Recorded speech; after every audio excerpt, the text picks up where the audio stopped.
Hey, welcome back to Morning Live, 8:54. Whether you're looking at buying or selling your home, springtime is one of the more popular seasons to do so.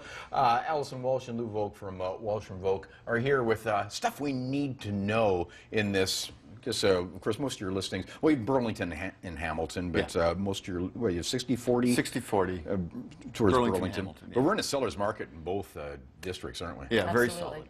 Yeah. Very solid seller's market. And it's been like that for many years. Yeah. And spring is typically a hot time? Or? Oh, yeah, it's very hot. Yeah. People, there's more listings at this time of the year, so people are out shopping. Yeah, and actually we've had a few sales hit the news just because, you know, we've had these crazy bidding wars going on and some incredible prices going on. And to increase the prices, that's why we're here this morning talking about staging. That's something that you include for your clients. Absolutely. What do we need to know in terms of staging, and how important is it? It's very important to the sellers because the way in which you live in a home and when you go to sell it is two different things. So by staging your home, what we do is try to make each room have a purpose. Okay. So what are we looking at here? What we're looking at here is one of our clients goes in and renovates houses, and I go in and stage it afterwards. So this is taking a vacant home and putting furniture in it so that each room looks like it has a purpose and it's visually attractive. It's decluttered. Here is, I did this whole floor for this house, because a house that's staged shows a purpose for each room, and it helps sell the house a lot faster. What are some of the mistakes with staging? Mistakes? Just do's and don'ts. Okay, I'm going to answer that in another way, is that I know we have two warehouses full of goodies that we complement other people's furnishings. And there's 4 different things that people don't have. They don't have enough lighting in the house. They depend on the ceiling lights. Well, that's not attractive. So it's lamps. Not enough people have dining room sets. They leave a room empty, so we put a dining room in to show purpose. Or they use it as a playroom when the kids are little. Yes. Right. Yes. Yeah. Area carpets. A lot of people have hardwood floors. So you put an area carpet in to bring it warmth and bring the room together. And last but certainly not least is artwork. Too many people have lovely home family pictures. Well, we like to take all of those down and put up our own artwork so that people that are buyers that are coming through they're not invading someone else's space. They're getting an idea to see how the home can look. Is there a rule of thumb typically in terms of people don't like to think of spending to sell their place? They're looking at getting the money and getting out. Right. But is there a rule of thumb in terms of how much you should invest in the staging process? You know, that depends. For instance, we have a client that just recently sold their house. They had 3 bids, 3 evaluations done. The lowest was $469.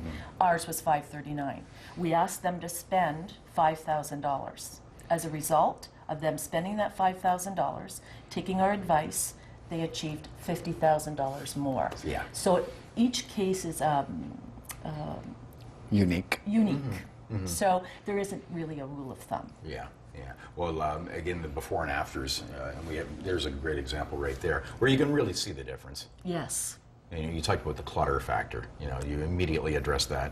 Absolutely. Yeah. See, one of the things that the clients do, I go walk through the home with them, and I ask them to remove this, that, and the other thing. It's like pre-packing, and then that's all they have to do. I come in with my team, and we start the staging process. So the seller has nothing that they have to do other than remove their personal items. Yeah, probably, you know, we're running out of time, so it's time, you know, we'll save that for another segment, but outside is important as well, and you address that in terms of, you know, the old curb appeal. Oh, absolutely. Yeah. Absolutely. We It's have the some first landscape. impressions. We have some landscape contractors that we use on a regular basis. That we send them in there with the purpose of a quick cleanup and fix up. Right, you know, and little things can make a huge difference. And it Absolutely. is the first thing, you know, prospective buyers see. Yes. In terms of this market, so it's a hot seller's market. Lou, I got to ask you, like, how long do you expect it to last? And is this abnormally hot? It's been abnormally hot for so many years. It's the rates. But we're not near bubble territory or anything like that. No. You know what? Everyone's saying that we're high. I think that the fundamentals are there. People have work. Rates are low. That's really the story. So people can afford it. Rents have floated up. So by the time that you spend $1,500 for rent, you might as well buy a place because it's, $450 for $100,000. So that means you can buy a $300,000 place, or you can rent a place. So why would you rent? And then that's why we're having such a hot market. Yeah. Well, there's plenty of advice for buyers and sellers at your website, so we'll link it up at chch.com as well. Wonderful. Thanks, Alison. Thanks, Luke. Thank you. Thank you. All right, quick break. We're back with the news at 9 and another hour of Morning Live coming up after this.